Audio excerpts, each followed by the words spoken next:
It's a simple game of catch that Mark Miller is lucky to play.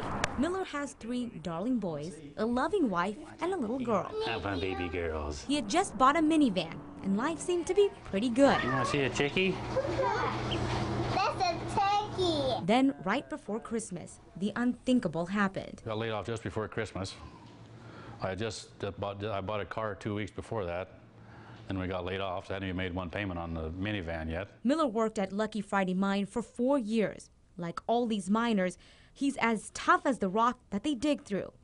Being a mill worker was not his first job choice, but one that paid the bills.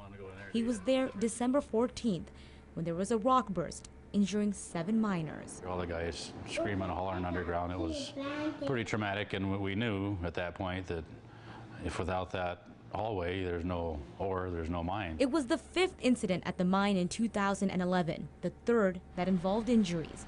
2 people died. In January, Hecla Corporation announced that the Mine Safety and Health Administration ordered Lucky Friday Mine to shut the silver shaft to remove buildup material for safety. Nobody had any idea that the MSHA was going to shut down that silver shaft. The closure put 120 people out of work and another 50 to 100 contractors. How am I going to pay my mortgage? It sent a ripple effect to the Silver Valley. It's just not as jovial as it could be, but we're all surviving, we're all hanging in together. The Idaho Department of Labor estimates the closures could cost millions of dollars in lost wages directly and indirectly. At Dirty Ernie's, a bar in Kellogg, they've seen business drop off by 10%. We're working more days a week. We're working 6 days a week, and just trying to do the best we can to keep everything going and moving. In a small town where people know each other by name, the missing faces are obvious. We've had a lot of people leave town with their families or leave their families here. Some have left Idaho for work. Many are separated from their family. The families are broken up now with dad off working and mom trying to stay to keep the family constellation together. Superintendent Robin Stanley says the Hecla Corporation has supported the Mullen School District through donations. It's harder to ask for money when so many people are out of work. The school district is going to be suffering literally for years to make up the loss of the revenue for this year. The Silver Valley is tight-knit, and they feel each other's pain. Resilience is the key. The Lucky Friday is going to be a stronger mine than it was before, and it was a strong mine then, and it's going to go on for a long time. The Red Light Garage is in Wallace, a town steeped in history. Buildings from the 1800s butt up against a modern-day highway, a symbol of sorts that the mining industry historically has had ups and downs, and that there's always a future. The mining industry, it's been here for 130 years, and it'll be here for another 130 years. In the midst of tough times, one family is looking forward. The DeRose are opening Silver Streak zipline tours in June.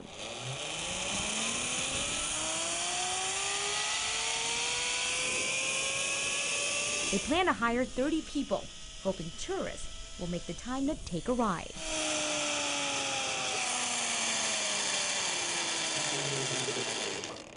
The Silver Valley has gone through troubled times before, and we're very resilient here, and we'll find a way to make it work. Megaloads are also coming through Wallace, carrying refinery equipment to the Alberta oil sands.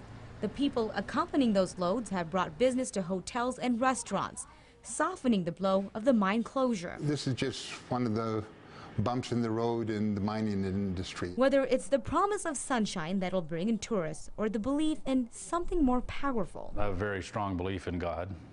I know that He is in control. The community is working together to push through these tough times. After 3 months of being unemployed, Mark Miller was hired to work at the Galena mine, where he sees many former Lucky Friday men. It's a job that pays the bill. It also keeps him close to his family, so that he gets to keep playing catch with his boys, as the Silver Valley waits to see when Lucky Friday opens again. I know some guys have made up their minds and say they're not going back. Some guys are going back. It's something you have to weigh out for yourself. For more than a century, people have come and gone and lived through the ups and downs, never giving up on the valuable ore in these hills, and always looking for the silver lining.